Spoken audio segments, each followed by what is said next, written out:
Amis téléspectateurs, bonjour. Nous sommes au Presse Club en compagnie de journalistes, de talents, des journalistes écrivains, essayistes, monsieur Franck Cana, qui va se présenter un peu au niveau de tout le long de notre émission. Également monsieur Hugues Merlon Ngumba, qui est journaliste, aussi un activiste des droits de l'homme. Il participera au Forum international de la liberté de la presse contre l'impunité et également pour les droits de l'homme. M. Cana aussi participera bien sûr à ces forums internationaux. Donc nous allons aborder ce sujet avec deux ouvrages que M. Cana a publiés aux éditions La Bruyère, L'aube de l'Odyssée, il va nous parler de cela, et également Opération Restore Hope, donc l'espoir. Oui, alors, on va commencer avec l'espoir, parce que l'espoir en Afrique, il faut l'appeler l'espoir. Il faut vraiment chercher l'espoir en Afrique. L'Afrique va très mal. Pourtant, on est en train de parler de cette Afrique émergente, cette Afrique qui en termes de croissance, tourne aux alentours de 5,6%. La France, en termes de croissance, c'est 1%, mais il y a l'espoir ici et il y a le désespoir là-bas. Comment expliquer ça, M. Cana? En fait, c'est tout simplement parce que déjà la croissance à 2 chiffres s'arrête à la porte du citoyen en général.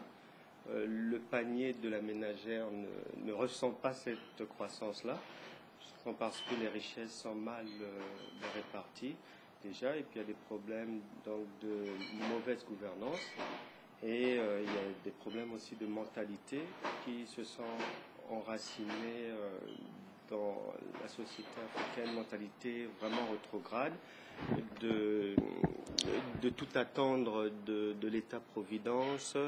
Il y a les pouvoirs publics aussi qui ne jouent pas dans certains pays leur devoir réel d'inciter les populations à se prendre en main, et ce qui fait qu'on attend tout ou de l'État ou des parents, et les pouvoirs publics, au lieu de remplir le peu de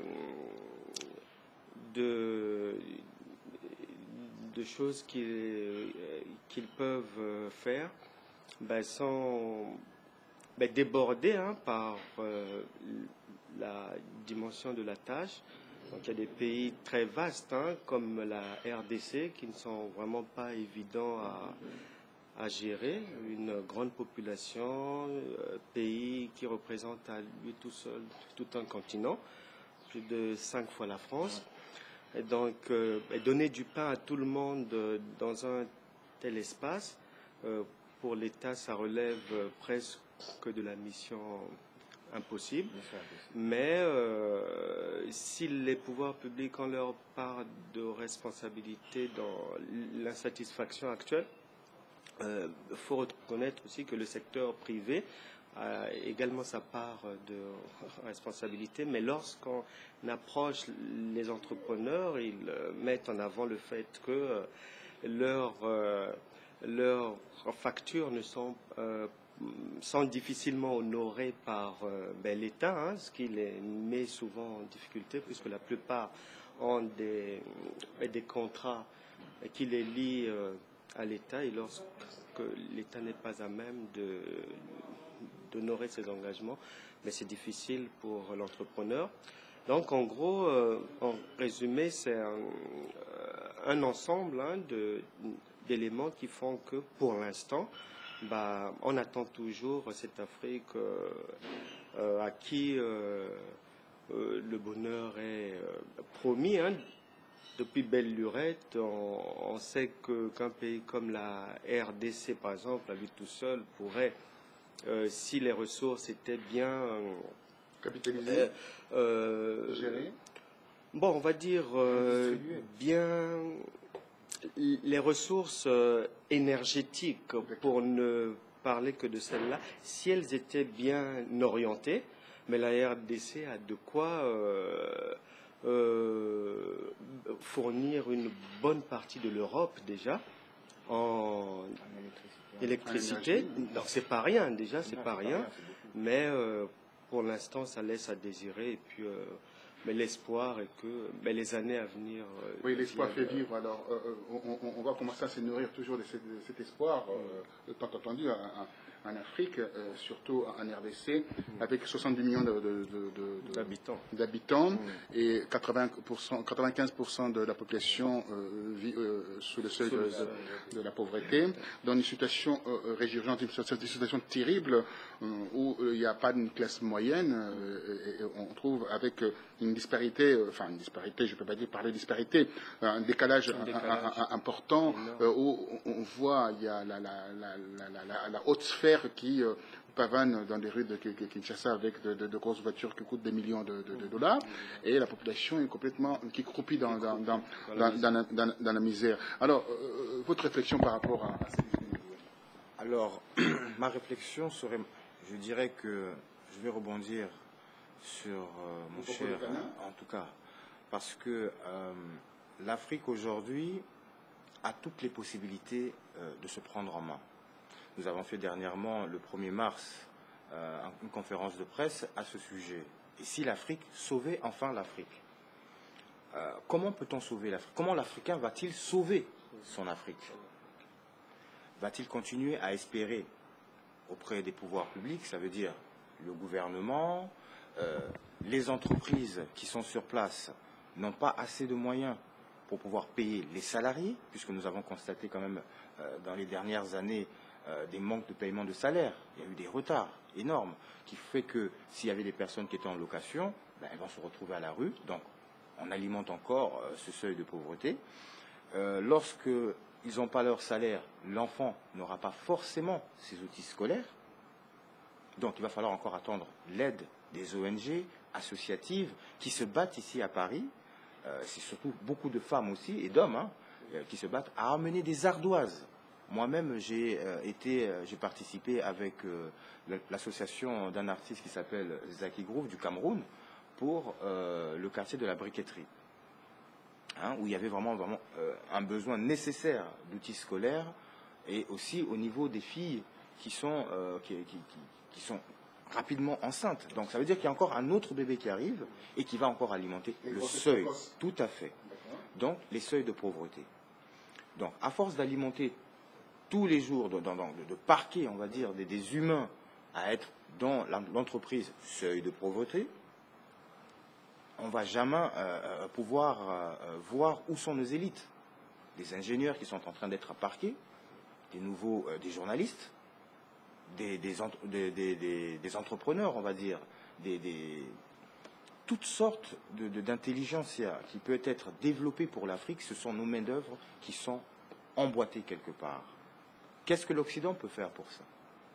On ne parle pas de l'Occident. Non, nous, en tout cas, quand on parle de l'Occident, nous ne parlons pas certainement de l'Occident, mais l'Occident a son intervention à travers, elle est liée à cette problématique. Elle est liée non seulement dans le sens où elle exploite véritablement les ressources de l'Afrique, mais de l'autre côté, il y a des éléments qui viennent aussi aider. On ne peut pas dire qu'ils font semblant pour prendre nos richesses, puisqu'ils sont réellement sur le terrain et d'autres perdent leur vie sur ce terrain-là. On a vu le cas, le pasteur qui a été tué en Afrique du Sud. C'est extraordinaire, un pasteur qui vient certes pour aider, mais tellement qu'ils sont dans la nécessité, ils vont encore aller le voler et lui prendre sa vie. Comment voulez-vous que même les infrastructures occidentales puissent intervenir en Afrique, puisque l'Afrique, elle est traumatisée depuis 450 ans? Alors, moi, je reviendrai alors au niveau de l'opération Restore. Alors, cette opération, bien sûr, parle de l'espoir. Alors, pourquoi vous avez cette idée, en fait, d'écrire ces bouquins, Restore Hope? On va restaurer quoi? Qu'est-ce qu'on va mettre en place? Tous les éléments sont là par rapport à l'Afrique. Nous avons des terres arables, nous avons une situation géographique qui est favorable. Un climat excellent. Un climat excellent. Nous avons le soleil, et on a tout ce qu'il faut, la ressource humaine. Donc, on a au niveau de la démographie, en l'an 2050, nous serions 2 milliards d'habitants, donc le continent le plus peuplé. Alors qu'est-ce qu'on peut chercher après encore quand on dit on peut restaurer, mais tout y est. Qu'est-ce qui nous manque? Oui, malheureusement. Parlons d'abord l'idée qui vous a pris. L'idée. Oui. En fait, l'idée m'est venue en partant d'une observation.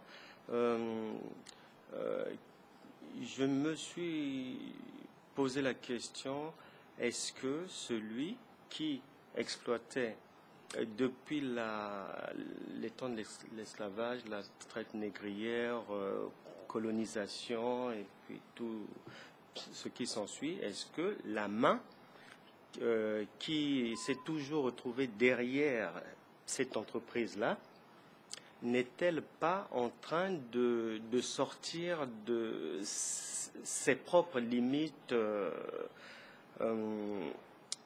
d'origine, en fait? Je m'explique.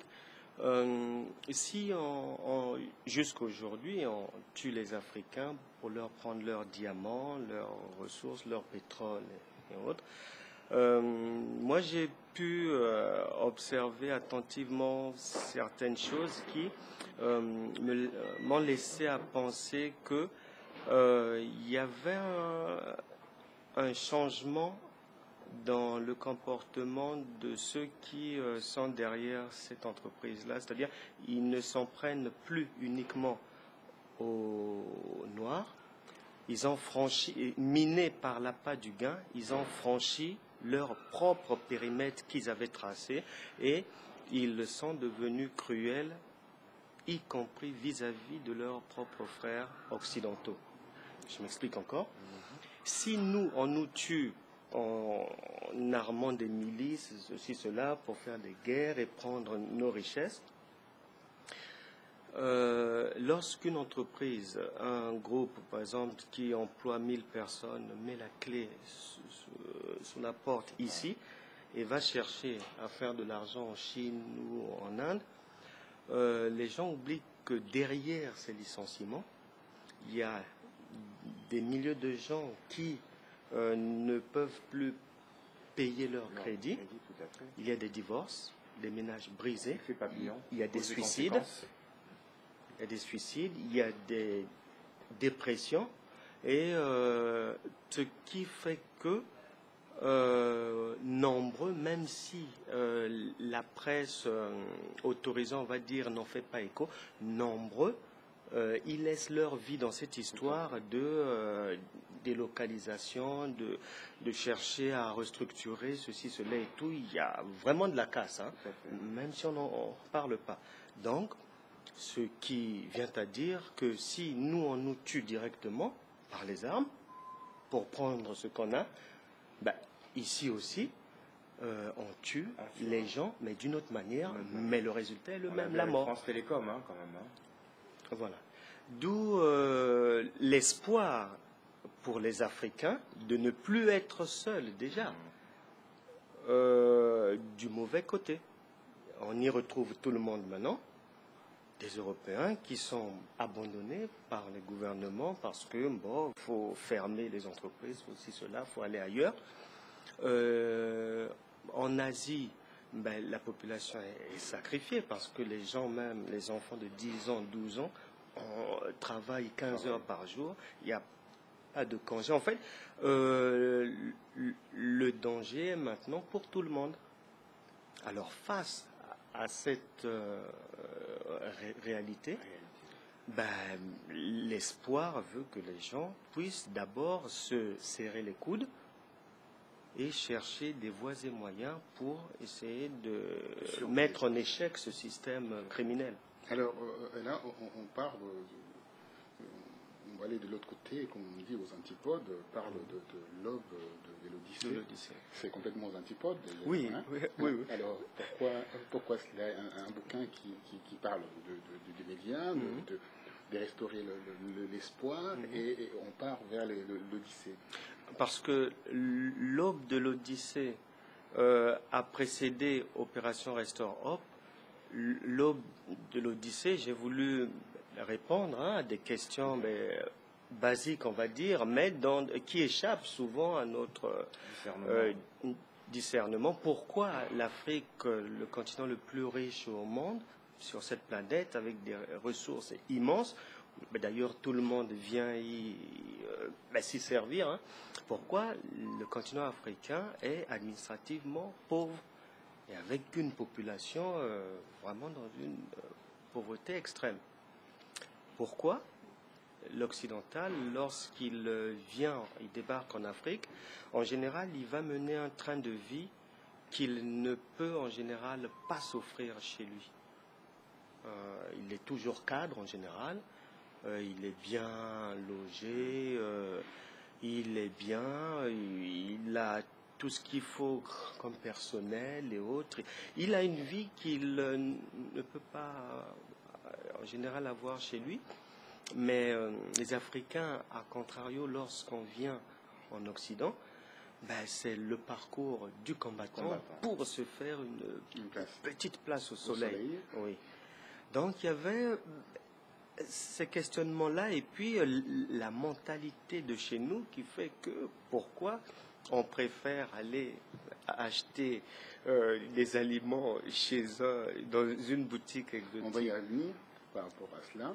On va voir pourquoi il y a ces comportements, pourquoi il y a cette attitude qui consiste à fustiger son semblable, entre guillemets, et à discriminer même son semblable, aller vers un étranger pour demander un service que d'aller demander un service chez son propre concitoyen. Alors, que pensez-vous de cela, monsieur Marlon? Alors, on va dire dans l'étude des comportements qui existent, aux États-Unis, il existe le bureau des études de comportement. Il y a une discrimination quand même. Forcément, oui, parce que, un petit exemple, il y avait lorsqu'on était à l'école, quelqu'un qui ramenait des friandises qu'on appelait des gratanias. Et il y avait une façon de le faire. Souvent, d'autres le faisaient avec des œufs et d'autres tout simplement avec la farine. Alors, celui qui venait faire des gratanias avec des œufs, il avait tous les clients qu'il fallait. Parce qu'on se dit, là, c'est la farine, il y a un goût exceptionnel là-dedans. Donc, quand le Chinois arrive, ou le Français, n'importe quel commerçant étranger qui va arriver en Afrique, il amène des choses une innovation. Donc, l'autre se dit, mais pourquoi je vais aller là, alors que je pourrais aller voir quels sont les besoins, hein, la jeunesse ici dit le bling-bling. Quels sont les besoins que je vais avoir demain et après-demain? Si peut-être je trouve un travail, je pourrais m'acheter ce lait-là que je n'ai jamais goûté. Donc, il amène des choses nouvelles qui intéressent ce cerveau qui a des besoins énormes d'acquisition par rapport à la nécessité qu'impose son environnement. Si une personne change d'environnement, il est dans un environnement, on va dire, respectable, où il peut vraiment travailler, s'émanciper, avoir vraiment tous ses besoins, il n'aura pas besoin d'aller chercher la concurrence. Il a son client attitré, son magasin attitré, il peut commander ses vestes, ses chaussures. Voilà. Mais là, par contre, il y a un seul magasin qui arrive dans un lieu où il n'y a rien. Madame, qui est une entrepreneuse, qui vend son manioc, son poisson, ou les légumes, je dis bien c'est une entrepreneuse, parce qu'on ne le cite pas souvent. Nos femmes entrepreneuses et nos hommes entrepreneurs qui sont dans nos marchés en Afrique, qui tiennent des magasins pour faire vivre quand même nos chers pays, moi je les salue.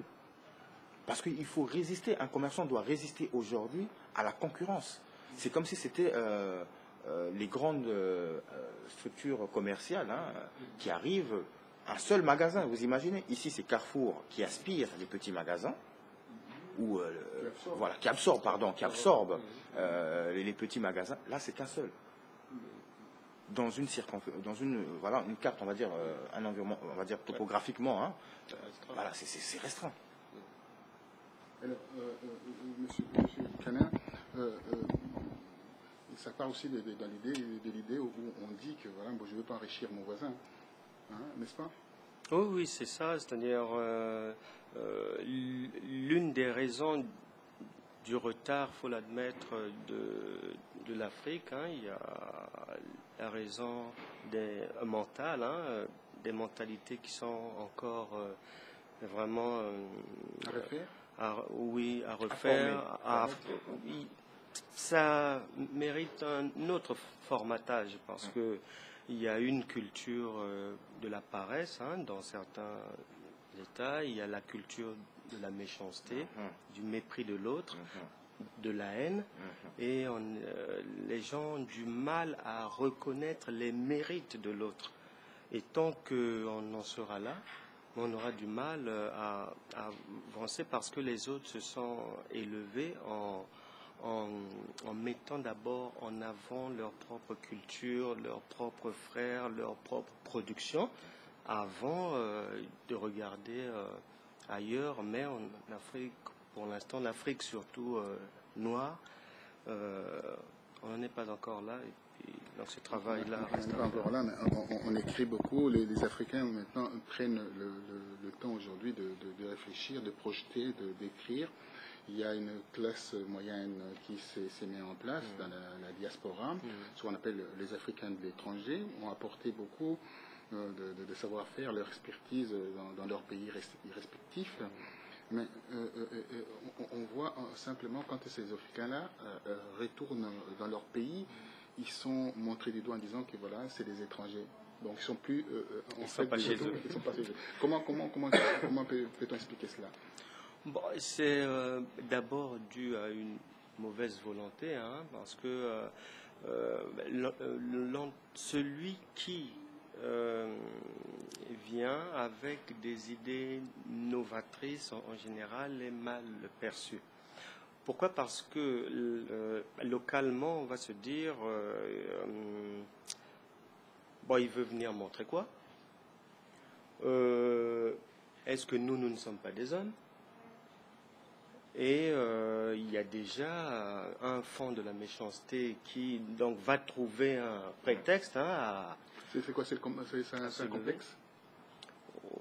Il y a un mélange de complexe, d'infériorité, et puis aussi une mauvaise culture. Il y a un rejet de l'autre. C'est pas la perception, la mauvaise perception des choses, parce qu'à l'heure où on vit avec l'Internet, et également, ou la mauvaise foi d'ailleurs avec l'Internet et des paraboles, si et là, plus de 40 chaînes, par exemple en RDC, il y a plus de 40 chaînes, est-ce qu'on peut accepter encore, admettre ce genre de comportement?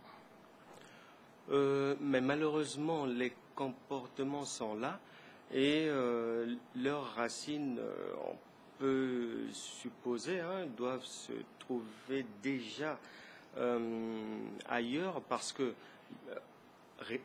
bien avant l'arrivée de celui qui vient du compatriote qui vient d'ailleurs, déjà au sein de la famille même, nous avons des problèmes de nous accepter déjà. Donc, on ne veut pas de l'avancée de l'autre, on ne veut pas reconnaître les mérites. Donc, à partir de là, si déjà avec les nôtres on réagit par le rejet, celui qui viendra aussi d'ailleurs aura la même attitude qui lui sera infligée. Alors, monsieur Mernon, je restais sur cette thématique, ce sujet. Dites-moi alors, qu'est-ce qu'on peut voir dans tout cela en termes journalistiques? Quelle est l'approche journalistique que vous faites par rapport à cela? Alors, moi, vous avez posé la question à M. Canon en lui demandant comment peut-on ressentir lorsque celui qui arrive au Congo, qui arrive de France, et j'ai une anecdote vraiment pour ça. J'arrive donc à Pointe-Noire, un lieu où mes grands-parents m'ont fait découvrir Pointe-Noire. Ma mère m'a fait découvrir Pointe-Noire puisque travaillant ici en tant qu'infirmière. Là où il y a les grands ports autonomes. Exactement, autonome de Brazzaville, oui. C'est la capitale économique du Congo. Et donc quand elle m'amène à Pointe-Noire, ils m'ont adopté. Ils disent c'est l'enfant de tel, on va l'emmener un peu partout. Donc ils m'ont emmené à la mer, à la pêche, découvrir les champs, découvrir les forêts. Il y avait un partage énorme.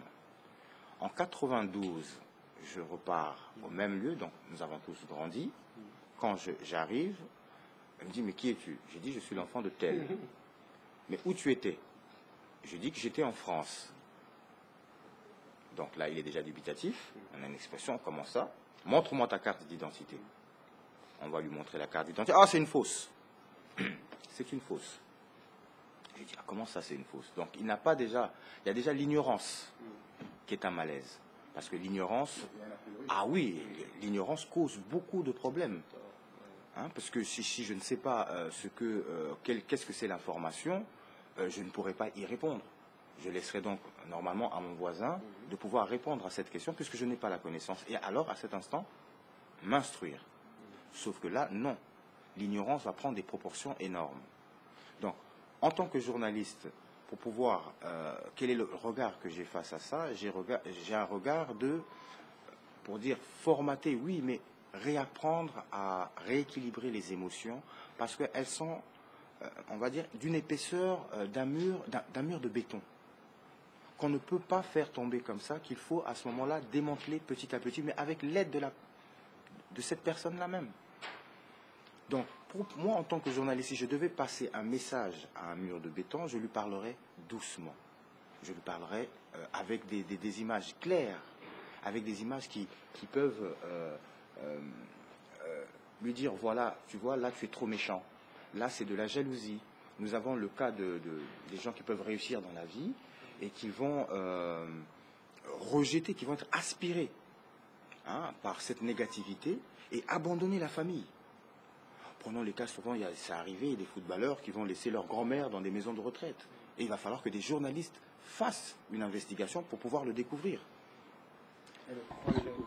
Effectivement, on va essayer de découvrir un peu les uns les autres. C'est découvrir aussi, c'est que vous aimez la lecture, vous aimez écrire, et on dit toujours, quand on veut cacher quelque chose à un Africain, on le met dans un livre. On le met dans un livre. Alors, est-ce que vous vendez bien vos livres, vos ouvrages? Bonne question. Mon premier ouvrage, L'Aube de l'Odyssée, sur cet ouvrage-là, j'ai touché précisément un chèque de 91,80 € pour 27 exemplaires vendus. Donc, ce qui m'est revenu, c'est ce chèque-là de 91,80 €.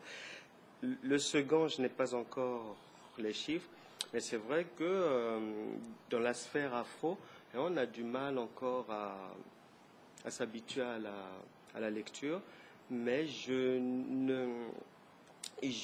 donnerais davantage le tort au pouvoir public qui sont censés quand même déjà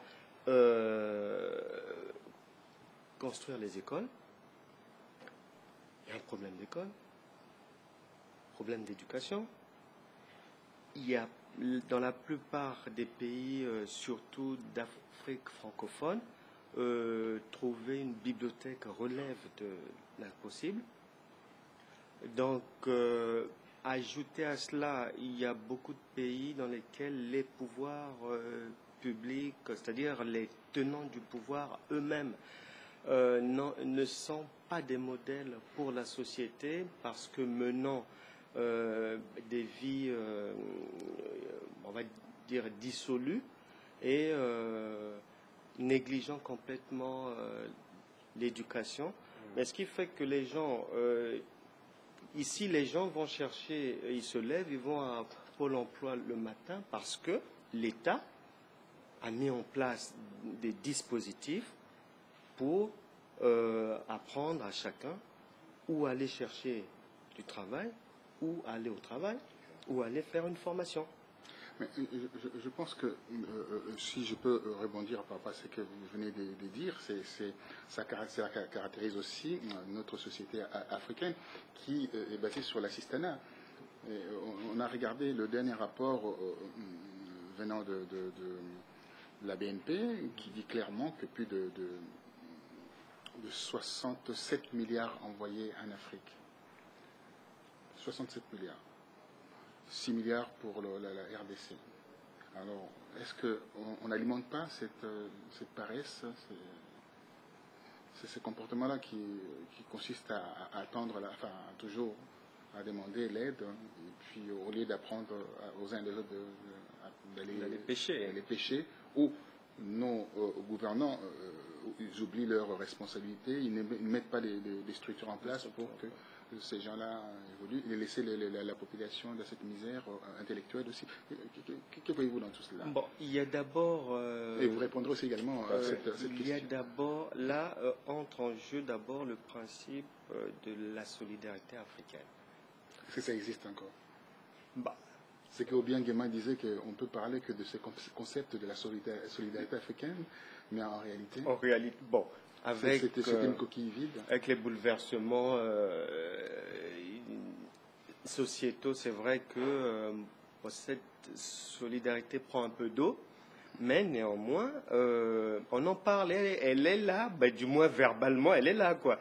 Elle existe, et donc elle doit toujours demeurer au risque d'être aussi à l'origine de problèmes.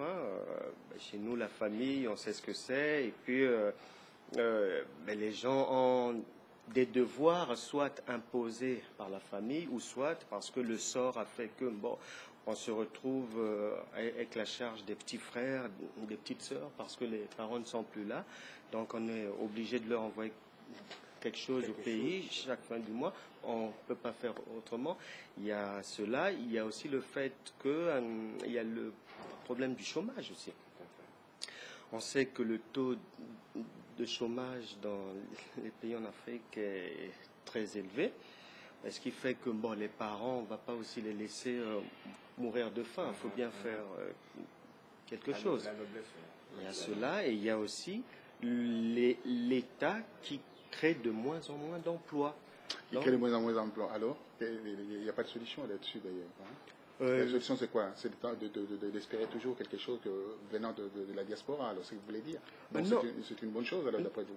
Non, c'est pas une bonne chose, mais en attendant un mieux, en attendant qu'arrivent peut-être des dirigeants, des experts qui auront peut-être d'autres idées à mettre en pratique, qui peuvent sortir les gens de cet assistanat. Pour l'instant, il y a le statu quo, et puis il faut bien faire avec. Monsieur Très bien. Donc, pour rebondir, lorsqu'on parle des 65 milliards qui sont donnés, 67 milliards qui sont donnés en Afrique, nous voyons bien que ce n'est pas le peuple qui en profite.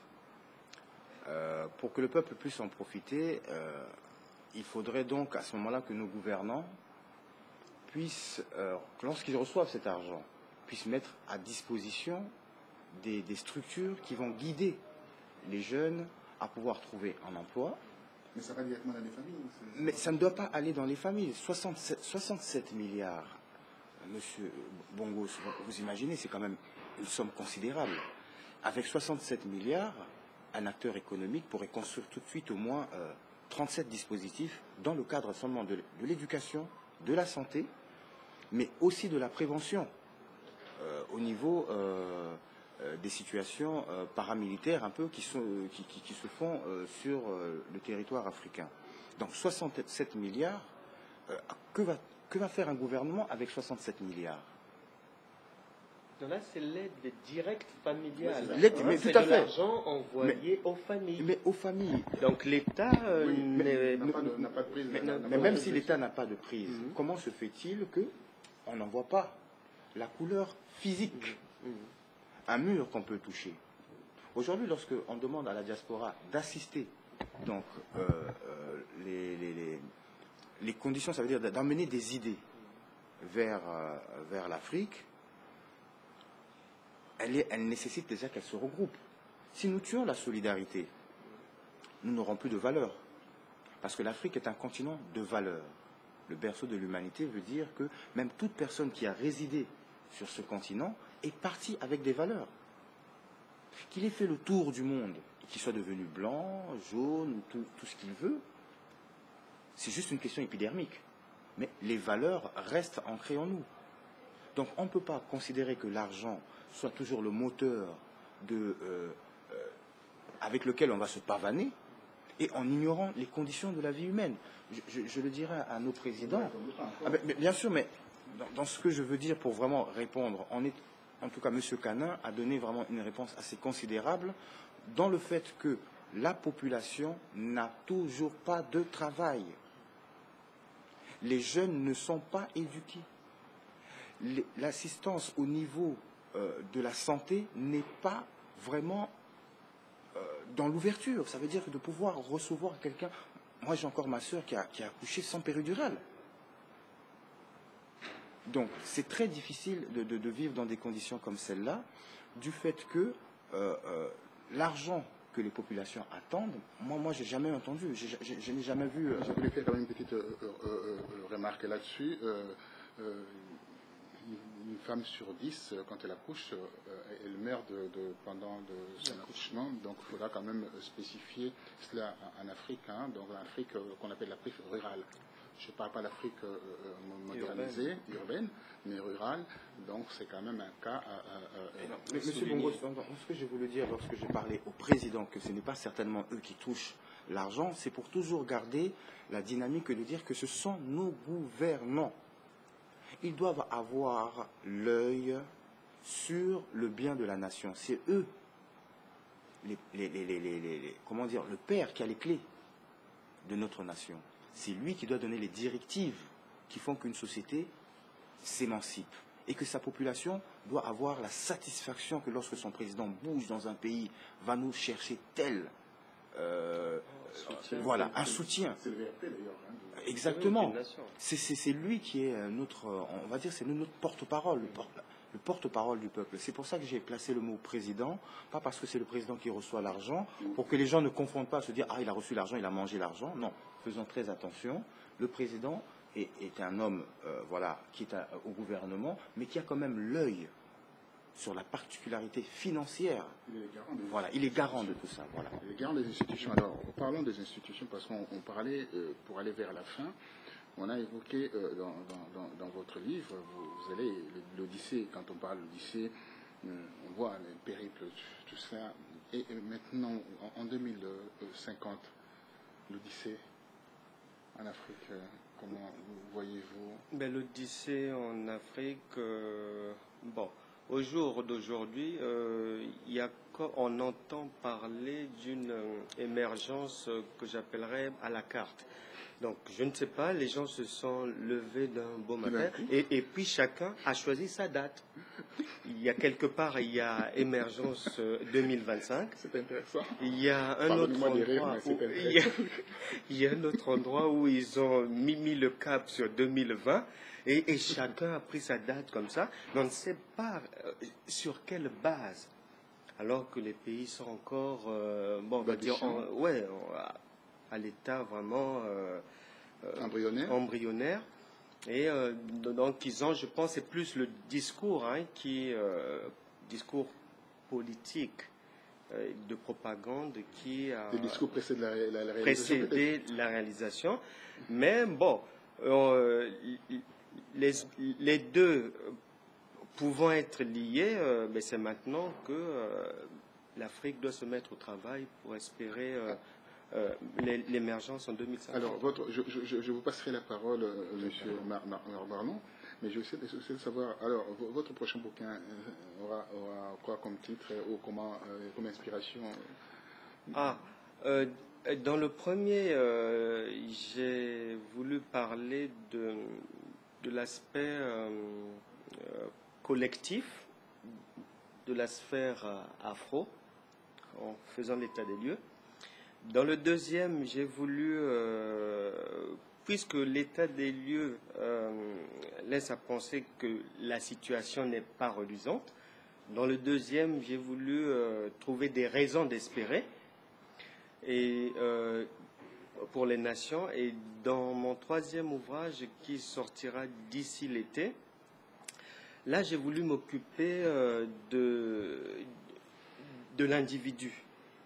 L'Africain. De l'individu, pas seulement africain, l'individu au sens général du terme. Général, mais bon, comme nous venons d'Afrique, donc il y a toujours un regard un peu particulier de ce côté-là. Et en ce qui concerne cet ouvrage, dont la thématique est la délivrance des malédictions individuelles, parce qu'un individu peut ramasser des malédictions par rapport à son comportement vis-à-vis d'X, Y ou Z ou de l'État. Délivrance familiale, parce que dans les familles, il y a, on voit bien, hein, notre environnement africain est encore un environnement où l'homme est vraiment un loup pour l'homme. Il y a vraiment une méchanceté qui est là. La délivrance, aussi un aspect étatique, parce que, qu'on le veuille ou non, il y a des États qui sont sous malédiction, à mon sens, parce que lorsqu'on retrouve des pays qui sont en guerre chaque décennie, lorsqu'on retrouve des pays qui sont immensément riches et puis exploités depuis des siècles, il y a quand même matière à réflexion, parce que rien que la zone des pays comme le Liban, l'Irak, l'Iran, la RDC, on peut les parler. La Syrie, pour le Moyen et Proche-Orient, ce sont des pays qui suscitent quand même une interrogation, quoi, parce que leur situation guerrière permanente laisse vraiment interrogative. Et en Afrique, des pays, effectivement, comme la RDC, comme la Centrafrique, le Soudan, le Mali, la Côte d'Ivoire, Libye, l'Érythrée et tout. Donc, à mon sens, il y a quand même un fond de malédiction quelque part, mais je me dis que pour réussir collectivement, l'individu doit d'abord se parfaire lui-même, parce que un individu, par exemple, dans les États africains, il y a un problème d'absentéisme élevé au travail. Bon, chaque semaine, dans un service, il y a toujours une personne qui a un deuil dans la famille. Donc, où il y a des deuils, où il y a des gens malades, ce qui fait que le rendement que l'État ou l'entrepreneur attend de ses agents laisse à désirer. Alors, ça laisse à désirer. Alors, en ce moment-là, donc, on peut voir cet aspect des choses. Cet aspect des choses est lié, bien sûr, par la pauvreté. La pauvreté aussi, l'incapacité d'aider les pays, le patriotisme. Il y a beaucoup de choses derrière. Et surtout, cette lassitude de dire que je vais aller travailler, à la fin du mois, je n'aurai pas pas mon salaire, etc. Enfin, il y a pas mal de choses, il y a toute une culture derrière ce comportement, et aussi quand on regarde cet aspect de la sorcellerie et aussi l'aspect religieux, si on regarde dans les fondements, on peut aussi définir pas mal de choses.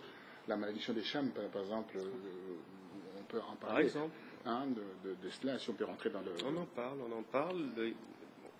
On en parle à travers le monde, les gens en parlent. Vous allez avoir peut-être le dernier mot là-dessus, mais je passerai la parole à M. Marmon pour qu'il puisse d'abord à la fois nous parler sur ce qu'on a dit tout à l'heure et aussi sur cet aspect ésotérique, bien exotérique, si vous voulez, et de cette Afrique qui m'impressionne énormément. Je suis allé en Afrique, il y a des moments où quand je dormais, je voyais de la nuit, des cauchemars que je ne vois pas ici quand je retourne en Europe. Alors, tout cela peut-être c'est culturel ou pas, mais il faudra que vous me répondiez un peu rapidement à cela. Qu'est-ce que vous en pensez? Est-ce qu'on doit s'attacher toujours à ces côtés mystiques ou bien ésotériques de la chose pour que les Africains se disent voilà, moi, il faut que je sois libéré, il faut que je voir mon oncle qui est féticheur pour me donner un sacrement, afin que je retrouve le vrai sens de ma vie. Alors, je vais répondre à ceci. Bon, on oublie souvent de dire, nos chefs religieux oublient souvent de nous interpréter la parole divine. Le divin, pour ceux qui conçoivent le Tout-Puissant, a créé des langues afin que les gens puissent s'entreconnaître. Exactement. Donc, puisque le roi Émeraude n'a pas voulu se déplacer, pendant qu'on lui disait la terre est vaste, va voir ce qui se trouve de l'autre côté. Lui, non, je veux monter. Bon. Et comme un collègue a su me le dire, il est mort d'une petite mouche, parce qu'il était très orgueilleux. Hein. Cette petite mouche va rentrer dans le nez, donc c'est une petite bête qui tue un roi. Voilà. Donc, c'est un signe, c'est un enseignement. Toute personne qui va développer quelque chose de maléfique, quelque chose de méchant, va forcément tomber sur le coup des turpitudes qui sont ici invisibles. Donc le côté ésotérique que vous avez su exprimer. D'autre part, quand vous partez en Afrique, pourquoi vous avez des cauchemars? Encore, l'Éternel va bien expliquer les choses, va dire, j'ai laissé des exemples dans le passé, j'ai fait exister des exemples qui sont à votre vue aujourd'hui. Ma parole ne manquera pas de se réaliser.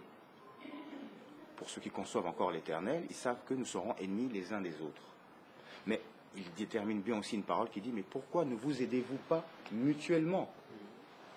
Pourquoi ne vous aidez-vous pas mutuellement? Donc il y a des familles qui vont se dire, ah, je n'ai pas d'argent, je vais aller voir le marabout qui va me donner de l'argent. Je vais aller vendre mon frère à tel marabout, son pied, parce que c'est notre culture, l'Afrique. Nous avons des animistes en Afrique. Nous avons donc toutes sortes d'exemples qui ont existé autrefois, et la loi de l'Éternel ne change pas. Sa loi ne change pas. Elle n'a pas d'époque. Elle traverse le temps. Sauf que les hommes vont avoir ce qu'on appelle des objets qui vont venir apparaître devant nos yeux. On va dire qu'autrefois le téléphone portable n'était pas à notre table. Pop, il apparaît. Autrefois, les peuples se partageaient la nourriture. Et là, aujourd'hui, c'est non, je garde pour moi.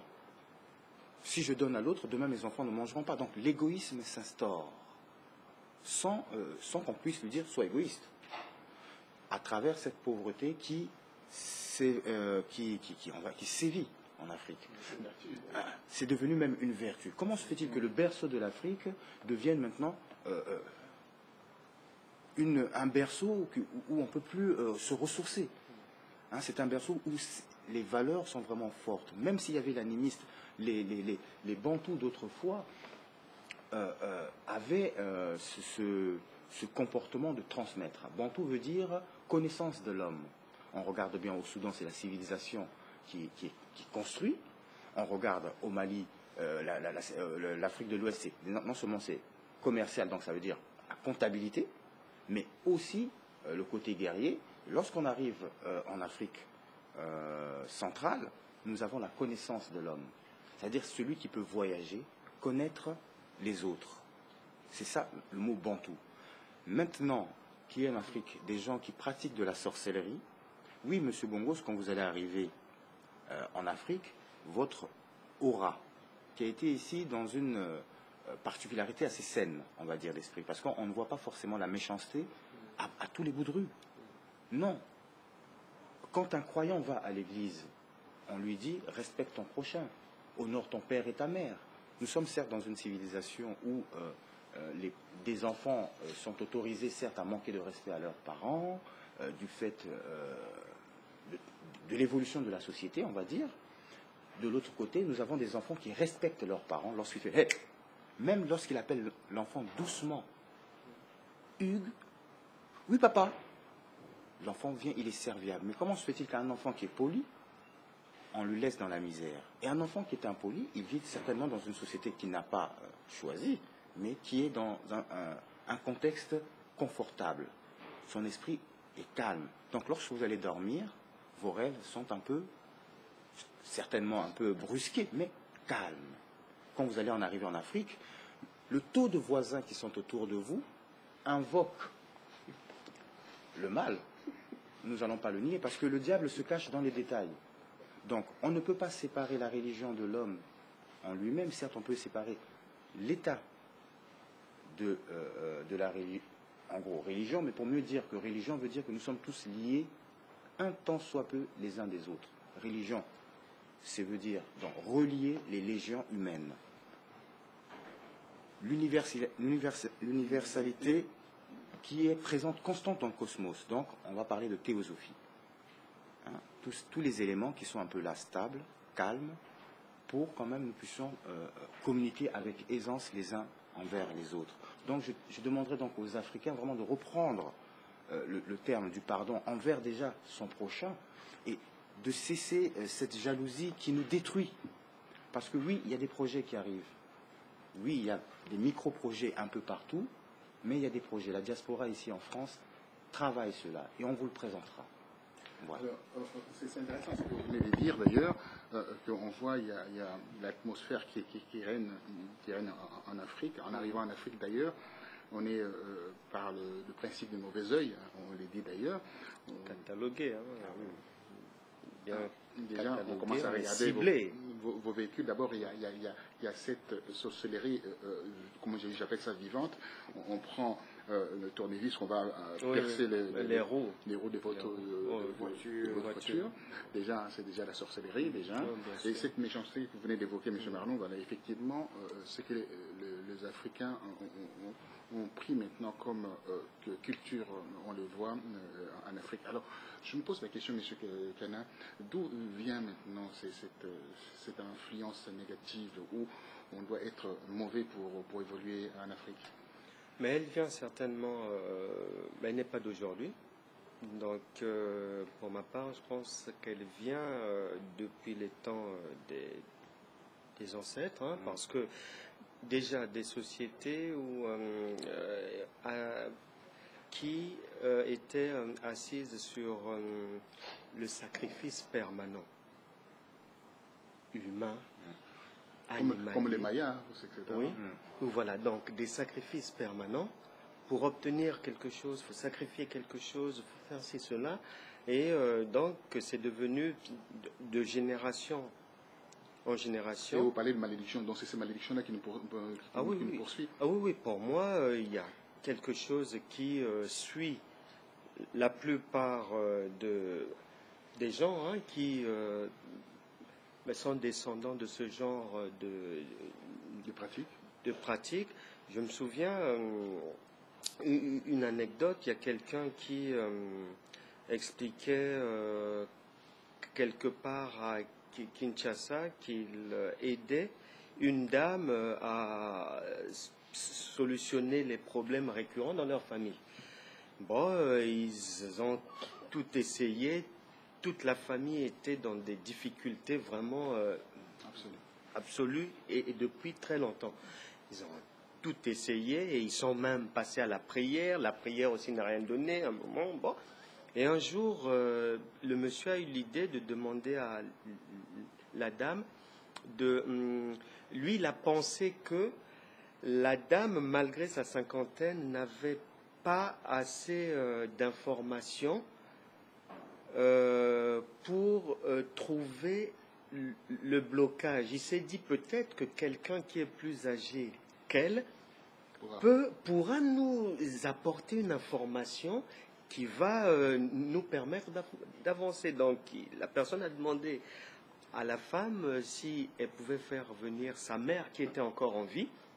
Donc malgré leur misère, ils se sont cotisés les frères et sœurs et puis 2 ou 3 mois après, ils ont réussi à faire venir la maman à Kinshasa. Et donc le monsieur, discutant avec la maman, va lui demander, va lui dire, mais est-ce que vous trouvez normal le fait que vos enfants et puis les petits-fils, tout le monde soit dans une telle situation, qu'il n'y ait même pas quelqu'un qui arrive à s'en sortir un peu ou à l'école ou dans les affaires ou quoi.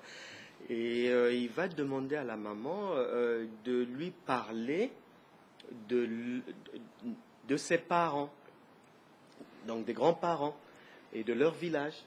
Et c'est à ce moment-là que la maman va se souvenir de beaucoup de choses et elle va dire, tiens, il y a quelque chose qui me revient à l'esprit, c'est que dans notre village, il y avait eu avant ma naissance, ça c'est la maman qui dit, avant ma naissance, des événements et on nous avait expliqué certains événements qui peuvent expliquer la situation actuelle.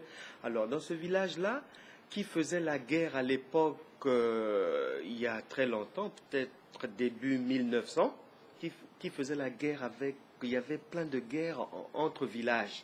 Et un jour, les chefs de village ont décidé de faire la paix. Et pour faire cette paix-là, ils ont sacrifié...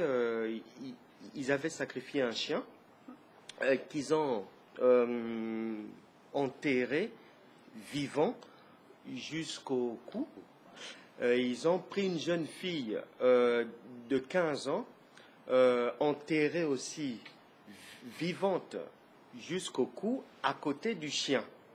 Et donc, il fallait ces deux sacrifices-là, humains et animaliers, il fallait les laisser mourir de faim et de soif. Tout cela, bien sûr, accompagné de danses autour, de rituels et autres. Et elle dira que la jeune fille, avant de rendre l'âme, dira, tel que je souffre comme ça et que je vais mourir, tous ceux qui sortiront de ce village-là, puisqu'on fait la paix sur ma vie, tous ceux qui sortiront de ce village souffriront comme moi. Et elle était morte et l'histoire a démontré que jusqu'aujourd'hui, tous ceux qui sortent de ce village-là, il n'y a rien de bon qui... C'est intéressant ce que vous venez de dire parce que ça me fait rappeler cette histoire qui s'est passée réellement dans la province, dans le Kasaï. Dans le Kasaï, ce qu'on appelle le Tchibao. C'était dans le Kasaï. Je précise. Hein, c'était des villages du Kasaï. C'est pour cela que je suis en train de vous dire ça. C'est le même principe. C'est cette histoire, je suis au courant parfaitement de cette histoire. C'est pour ça que je parle du Kasaï. Mais je ne vais pas trop rentrer dans les détails parce que ce n'est pas le but aujourd'hui. On va peut-être organiser une émission là-dessus parlant de ces... problèmes spirituels. Moi, j'appelle ça mystique de l'Afrique. C'est des dérives spirituelles d'ailleurs. Pour terminer, parce qu'on a passé presque 45 minutes. Pour terminer, quelqu'un aura un dernier mot par rapport à cette Afrique, parce que quand on voit les derniers rapports, deux rapports. Le premier rapport, c'est le rapport Védrine, qui a été présenté au président de la République, M. François Hollande, et ces rapports parlant sur les 16 propositions. 16 propositions pour aider l'Afrique à s'en sortir, enfin accompagner l'Afrique. Et le deuxième rapport, c'est le rapport Bockel, qui a 4 points essentiels, mais c'est des rapports qui sont appelés, comme on dit, jumeaux, par rapport à l'autre rapport. Et ça parle aussi de la France et l'Afrique et l'avenir de la France. Donc, c'est intéressant d'avoir votre impression et vous allez chuter avec un mot quand même d'espoir par rapport à l'Afrique. On commence par et vous terminerez par rapport à cela. D'accord. Donc, en tout cas, le mot d'espoir pour la France par rapport à le mot d'espoir déjà par rapport à la France qui veut avoir un avenir en Afrique. Après tout ce que nous venons de dire, ce mysticisme qui existe en Afrique, qui est réel, est déjà un de leurs problèmes qu'ils vont devoir confronter. Et donc, étant donné que c'est un problème, le rapport qui donne cette ouverture vers cette Afrique et l'Europe, on va dire l'Occident, travaillant ensemble, va rencontrer multiples difficultés, on va dire. Dans le cadre émotionnel de l'Africain, ce n'est pas le fait que vous lui donnez un bâtiment ou une infrastructure que tout de suite il va être heureux et toute sa peine va s'envoler.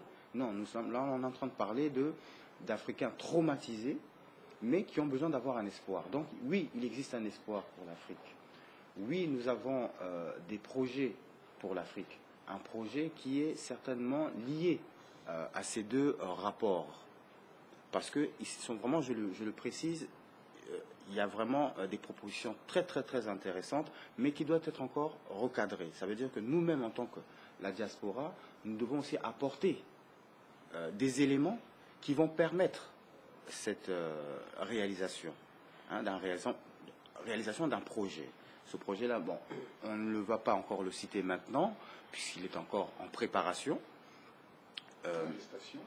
En gestation même, on peut dire, oui, il est encore en train de gesticuler dans l'ovaire de la conception entrepreneuriale, on va dire, hein, puisque la maman, c'est les entrepreneurs.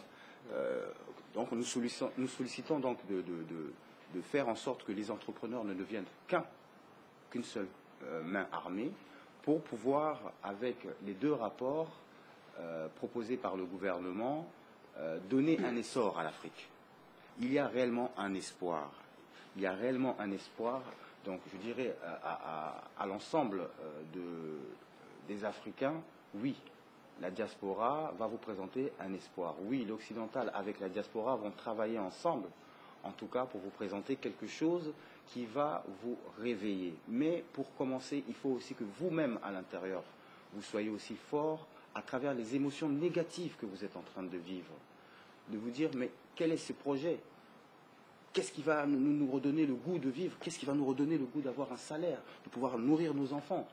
Oui, le goût qui arrive, c'est que, pour bien dire que c'est un goût qui fera du bien à vos cœurs, qui va guérir les blessures, et on va vous guérir avec ça. Alors si vous voulez, on vous laisse parler, vous passerez toute une journée, vous êtes un excellent orateur par rapport à la sensibilisation de la masse. Alors, Monsieur Kana, pour compléter, Monsieur Marlon, alors, votre dernier mot par rapport à tout ce qu'on vient de dire, le mysticisme, l'évolution de l'Afrique, vous parlez, l'Afrique à la carte, ça m'a fait sourire d'ailleurs tout à l'heure. Émergence à la carte. Oui, émergence à la carte, pardonnez-moi. Alors, je me dis, est-ce que je pourrais rentrer un jour chez moi parce qu'ils vont me taxer d'étranger? Alors, un mot de la fin. Ben, le mot de la fin, je pense que l'Afrique a le climat qu'il faut, les ressources naturelles, humaines. Il y a vraiment tout un environnement idéal pour aller de l'avant, comme l'Afrique du Sud a su le faire. Il manque un peu de bonne volonté. Et c'est à l'Africain, surtout, je pense, d'intérioriser en lui, de rejeter la pensée qui consiste à croire que son avenir ou son développement ne peut venir que de l'aide extérieure. Moi, je rejoins les Mugabe, les présidents Museveni, même les Kadhafi, et avant eux, les Nasser, les Nkrumah l'ont dit, que l'Afrique n'a pas besoin de qui que ce soit. Tous les ingrédients du développement sont déjà sur la table. Il suffit de les prendre et puis se mettre au travail. Donc, je crois qu'avec de la bonne volonté, et puis surtout un renouvellement générationnel, au niveau des instances dirigeantes, j'ai foi que des porteurs d'idées nouvelles viendront faire en sorte que l'Afrique puisse se mettre sur les rails parce que l'environnement s'y prête. Merci d'avoir assisté à cette émission, belle émission culturelle aussi, anthropologique. D'ailleurs, si on peut parler de l'anthropologie sociale, on peut parler de l'Afrique. Et on se rend compte qu'il y a de la matière dans la diaspora. La diaspora est très éveillée. C'est une chance, comme on dit, à chaque chose au malheur bon. Quand on vient dans la diaspora, on est venu pour étudier et quelque temps retourner au pays. Par la force des choses, nous sommes restés ici dans cette diaspora et nous avons acquis. Il y a une certaine sagesse, il y a une certaine maturité, il y a l'expérience, les connaissances, multiples connaissances. Comme mon père disait toujours, les voyages, c'est un livre ouvert qui vous permet de connaître, de savoir et d'apprendre. C'est mieux qu'un livre. Et je m'adresse à l'essayiste, à l'écrivain, qui aussi transpose ses écrits à travers le papier, et c'est tout cela. Donc, et l'Afrique, là, a besoin de cette connaissance. Mais quand cette Afrique-là va vers l'Afrique profonde, elle est rejetée. Elle est rejetée parce qu'elle a peut-être tant de connaissances, et avec ces connaissances-là, les autres là, qui sont là-bas sur place, le trait de ditchin, d'orgueilleux, peut-être cela, parce que la vision n'est pas pareille, le prisme n'est pas du tout pareil, et on se trouve en conflit. et ces conflits-là perdurera. Est-ce que je me pose la question, je me demande, je dis, est-ce qu'on va y arriver? Est-ce qu'il faut attendre plusieurs générations pour qu'on puisse retrouver la vraie Afrique? Parce que l'Afrique est hypothéquée. Mais j'ai bon espoir par rapport à ce que Marlon vient de dire. Il y a des rapports. Quand les gens écrivent des rapports de 500 pages ou de 175 pages, de Védrine 175 pages, Bockel 501 pages, c'est quand même 501 pages pour dire le vrai français. Oui, alors ça montre bien qu'il y a un intérêt. Il y a un intérêt évident. L'Afrique, c'est le berceau. Et je crois à ce que vous venez de dire tout à l'heure, M. Kana, que l'Afrique n'a pas besoin d'aide. Comme Aminata Touré disait, cesse de le marteler d'ailleurs, elle dit clairement les choses, c'est pour cela qu'elle n'est pas très amie avec les Occidentaux d'ailleurs. Par rapport à cela, vous direz peut-être un mot, je vous laisserai une seconde, une minute, pas beaucoup. Pourquoi? Pardonnez-moi, une minute. Mais on termine avec ça. Je tenais à remercier M. Kana, qui est un grand écrivain, qui est journaliste, essayiste, qui écrit dans Afrique Rédaction, qui écrit aussi ailleurs. Mais on a eu la chance de l'avoir chez nous, grâce à sa qualité ou ses qualités de voir les choses autrement que nous, le commun de mortels peuvent avoir. Merci en tout cas d'être avec nous et surtout continuer à nous enseigner et à nous apprendre et à partager surtout la culture que vous avez à travers vos récits, à travers vos articles. Et je tenais aussi à vous rendre hommage, M. Marlon, par rapport à votre travail d'activiste, travail journalistique, travail de recherche, travail d'investigation, travail de l'homme de terrain. Et vous êtes en train de mettre en place un laboratoire de travail, un laboratoire qui va permettre aussi, peut-être un temps soit peu, de sortir cette Afrique de l'ornière. En commençant par l'Afrique d'où vous venez, et c'est l'Afrique centrale, Congo-Brazzaville, pour le dire ainsi, vous êtes de Pointe-Noire, ce que j'ai bien compris. Notre ami Kana et les Brazzaville, donc c'est l'Afrique centrale qui est vraiment au cœur de ces débats. Donc je tenais à vous rendre hommage par rapport à vos exploits, votre travail de jumelage, quand je peux dire, entre cet Occident qui part en vrille, comme on dit, et l'Afrique qui émerge. Alors on se demande, l'Europe avait fait confiance aux 28, Europe des 28, ils se sont rendus vite compte que ça n'a absolument rien donné. Donc, ils se retournent vers l'Afrique.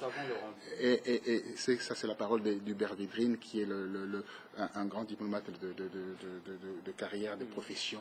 Voilà, donc, vous voulez dire un mot, et je tenais aussi à dire aux amis téléspectateurs, nous prendrons la peine de faire ces genres d'émissions, afin que nos amis téléspectateurs soient édifiés et qui connaissent, comme ils ne lisent pas beaucoup, les Africains ne lisent pas beaucoup, on va les aider à lire. Voilà. Pour terminer, donc, comme vous avez si bien pu le dire tout à l'heure, vous allez organiser donc la journée internationale des journalistes dans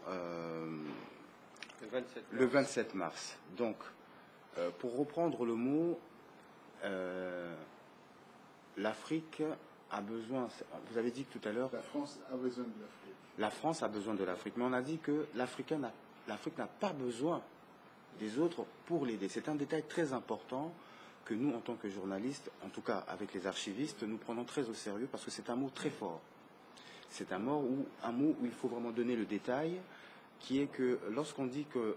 Pas longtemps, vous avez dit une minute. Oui, en tout cas, une minute. Lorsqu'on dit qu'on veut travailler avec les Occidentaux, c'est parce que quand on regarde les rapports que M. Bockel et M. Védrine ont pu exposer, nous permet d'avoir quand même un lien. Nous devons être complémentaires dans cette humanité.